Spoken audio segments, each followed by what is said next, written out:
안녕하십니까, 이강원 세무사입니다. 이번 시간에 그 공동수급체의 어떤 법적 성격과 그리고 세무회계 실무에 대해서 살펴보도록 하겠습니다. 공동수급체의 법적 성격은 상당히 중요한 의미가 있습니다. 이 법적 성격을 어떻게 보느냐에 따라서 민사관계 또는 공법관계에서 상당히 중요한 여러 가지 쟁점이 발생할 수 있습니다. 그래서 일반적으로 이 공동수급체에 대한 유형, 공동 이행 방식, 분담 이행 방식, 주계약자 관리 방식, 혼합 방식에 따라서 법적 성격이 서로 다를 수는 있습니다. 그런데 현재 대법원이나 또는 통설에 따르면은 이 민법상 조합이다.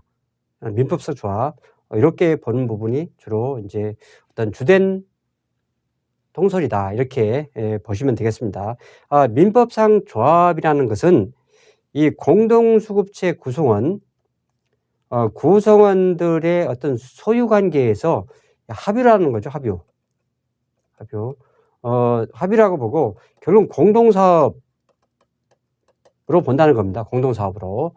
이러다 보니까 어떤 민사관계 또는 우리 세법관계에서 상당히 중요한 부분이고요.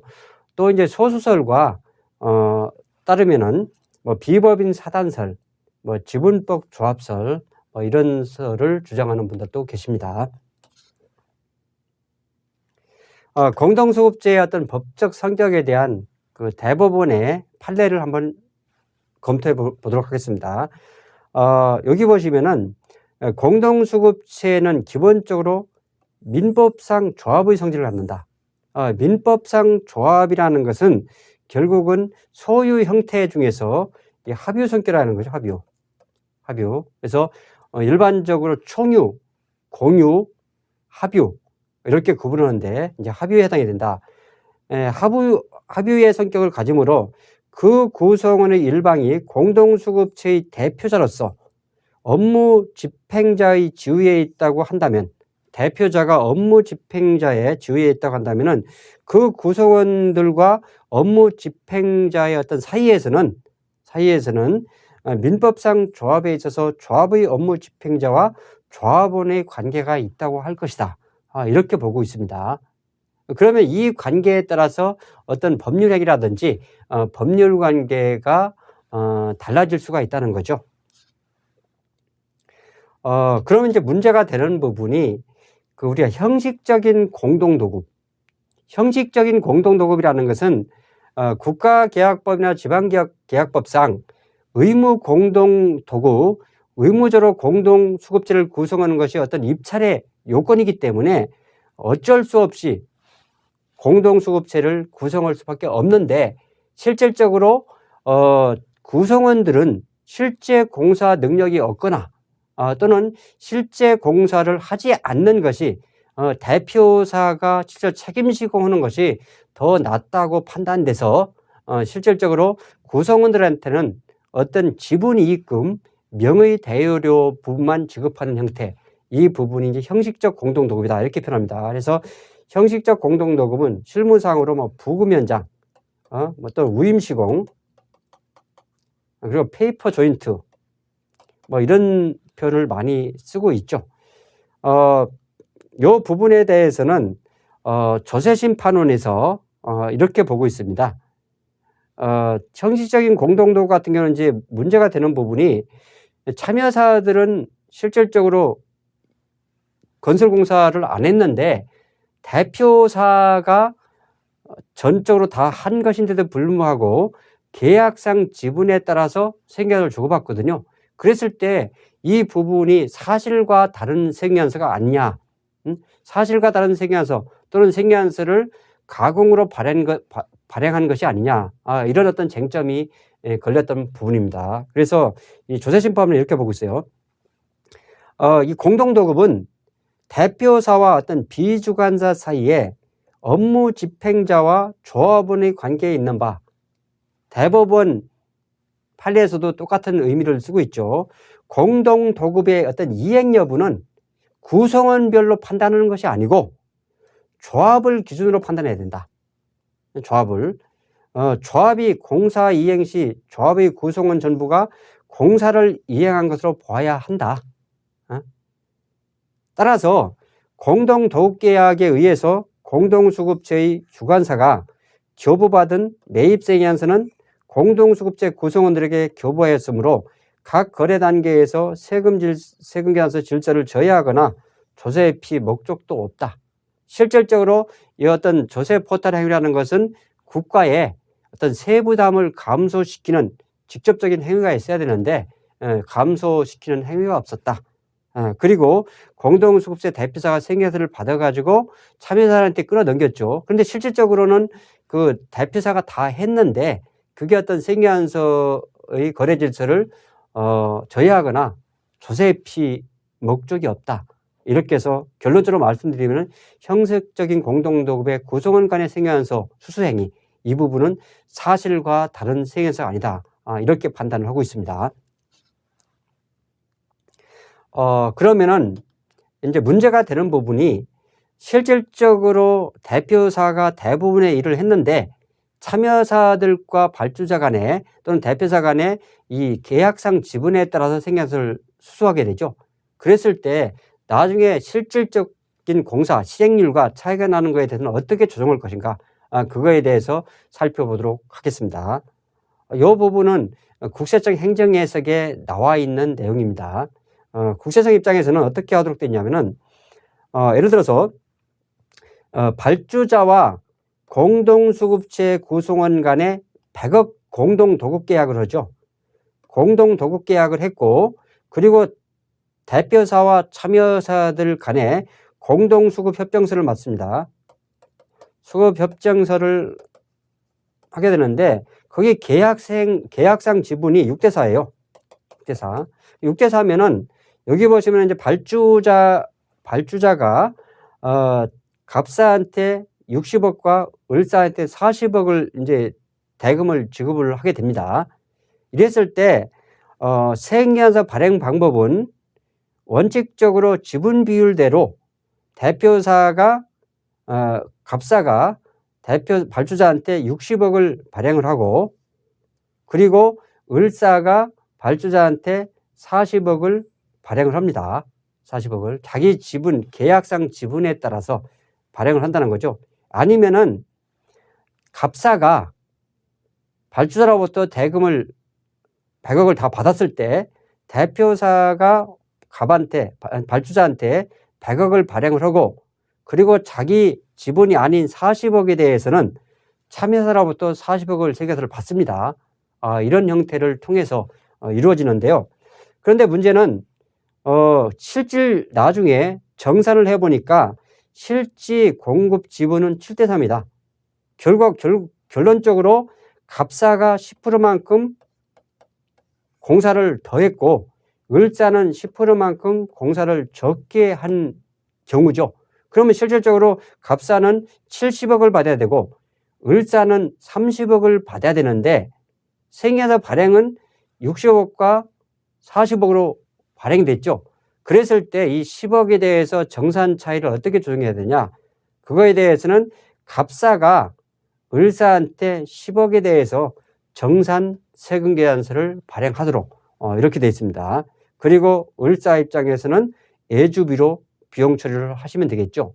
만약에 여기에서 갑사 을사의 이 정산 차이, 실제로 계약상 지분하고 실행상 지분에 대한 어떤 지분 차이에 정산 차이에 대해서 정산 생계안서를 발행하지 않았을 때는 을사 입장에서는 생계안서는 40억을 발행했는데 대금은 결국은 30억만 들어오잖아요. 그럼 10억만큼 이 가지급금이 발생하게 됩니다.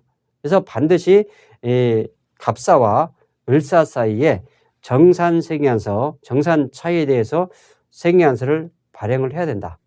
이렇게 이해를 하시면 되겠습니다. 공동도급의 공사손익의 인식 부분인데 공동도급의 공사손익 인식도 일반적인 도급공사 손익 인식과 동일하죠. 그래서 총 도급 금액 중에서 자사 지분율 그리고 자사 공사 진행률입니다. 그러니까 대표사와 참여사가 진행률이 똑같을 수가 없겠죠. 왜냐하면 자체 원가도 있고 자체 또 비용이 있기 때문에. 그래서 직전 3년 말까지 수익금의 계상액을 차감해서 공사 수익을 계상하고 손금은 해당 사업연도 말까지 발생할 비용 이렇게 해서 처리를 하게 됩니다. 공사 진행률은 공사 도급 원가 정산, 원가 정산액에다가 자사 직접 원가, 본사 간접비 배부액 해가지고 분모에는 요거에다가 추가 공사 예정비를 대해서 진행률을 계산하시면 되겠습니다. 공사 수익 금액을 어떻게 정산할 것인가? 이 공사 수익 금액은 여기 보시면은 이제 대표사가 전체 공사 금액을 발주자한테 발급할 수도 있습니다. 대금을 전체를 다 받았을 때, 또는 발주자가 그 계약상 지분에 따라서 대표사와 구성원한테 직접 지불했을 때, 그래서 직불했을 때는 자기 지분에 해당되는 부분에 대해서만 생계안서나 또는 계산서 등을 발급하시면 되고요. 발주자가 대표사한테 일괄 지급을 했다. 이때는 대표사가 발주자한테 생계안서를 도급금액에 대해 전체 도급 발행을 하고, 그리고 자기 지분을 제한 참여사 지분에 대해서는 참여사로부터 생계안서나 계산서를 수취하시면 되겠습니다. 그리고 이제 공사 원가를 어떻게 정산하느냐? 이 공사 원가는 요 부분은 부가세법 시행령 69조에 따라서 정산하는 거죠. 69조. 즉 공동원가 부분에 대해서는 대표사가 일괄적으로 부담을 하고, 그리고 자기 지분 EA 부분에 대해서는 참여사들한테 원가 정산서를 통해서 공동원가를 정산합니다. 이 경우에 생계안서를 수취한 것에 대해서는 매월 합계해가지고 작성일자를 말일자로 해서 다음 달 10일까지 월합계 생계안서를 매월 교부를 해야 됩니다. 그리고 생계안서를 받은 것은 생계안서로, 계산서를 받은 것은 계산서로, 영수증은 공문으로 해서 동일한 적격증빙으로 정산을 해야 한다.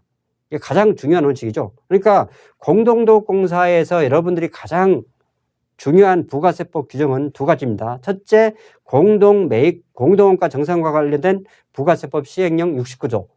그리고 공동원가를 분배할 때 그거에 대해서 월합계 생계안서 부가세법 제34조에 따른 월합계 생계안서 발행 두 가지 원칙적인 방법을 여러분들이 이해를 하시기 바랍니다. 공동매입과 세금 계산서인데 이 부분이 부가세법 시행령 69조에 나오는 거죠. 69조에 보시면은 이런 겁니다.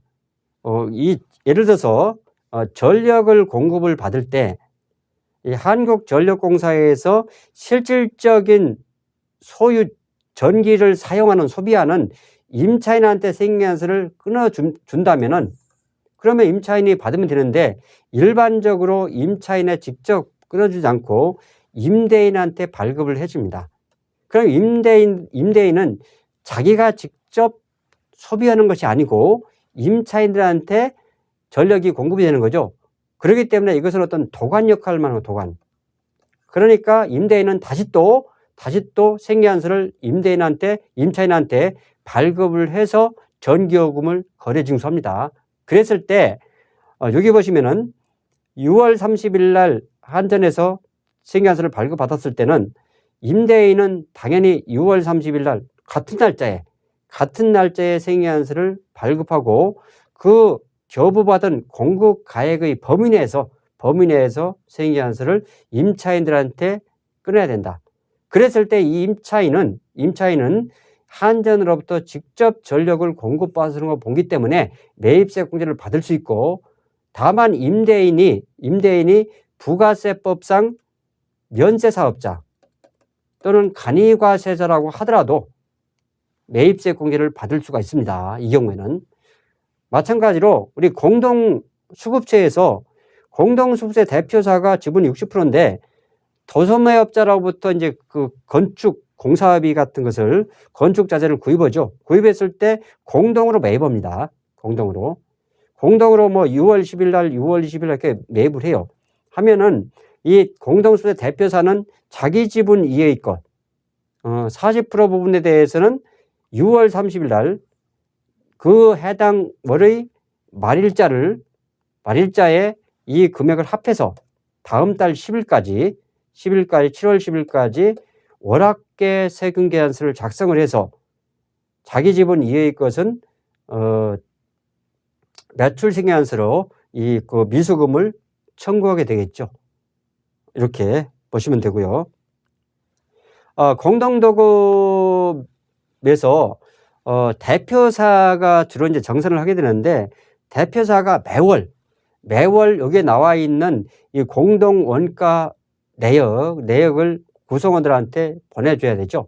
이 보내줄 때 이 공동 수급 정산서하고 그리고 거기에 대한 증빙 자료를 같이 첨부해서 이렇게 미수금을 청구하게 됩니다. 여기 보시면은 갑사 지분이 60%, 을사 지분이 40%인데 세금 계산서는 세금계산서로 청구하는 거죠. 계산서는 계산서, 기타 영수증 이런 식으로 그 증빙 그대로 청구를 해야 된다. 그렇지 않고 만약에 세금계산서를 영수증으로 청구했다. 그럼 당연히 매입세 공제를 못 받죠. 또 영수증을 세금계산서로 청구했다. 그럼 당연히 매입세 공제를 못 받습니다. 공사 원가에 대한 회계 처리를 한번 보겠습니다.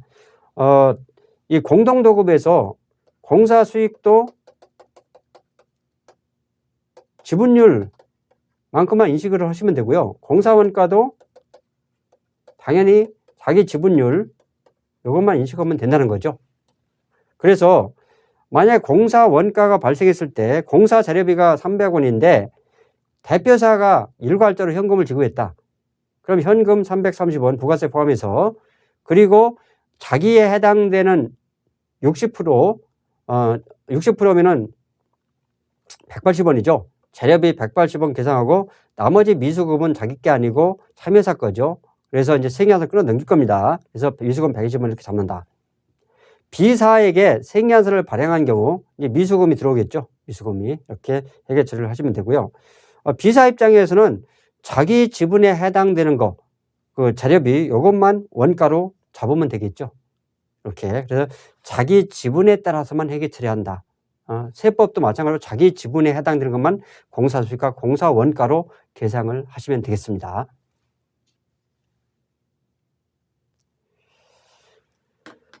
주로 이번 시간에 공동도급과 관련된 회계 처리와 어떤 세무상 쟁점에 대해서 설명을 드렸는데 가장 중요한 것은 이제 부가세법상 시행령 69조하고 부가세법 34조 이 부분을 면밀히 검토를 해보시고요. 그리고 형식적인 공동도급 이 부분도 대법원이나 조세심판원에서는 어떤 민법상 조합의 성질을 갖기 때문에 사실과 다른 계산서가 아니다 이렇게 판단을 하고 있습니다. 그리고 세금계산서는 만약에 공동원가를 대표사가 먼저 지급했을 때 세금계산서 발행부는 세금계산서로 참여사한테 끌어당기고 계산서는 계산서, 영수증은 기타 공문으로 이렇게 공동원가를 청구를 해야 된다. 이렇게 말씀을 드렸습니다. 예, 수고하셨습니다.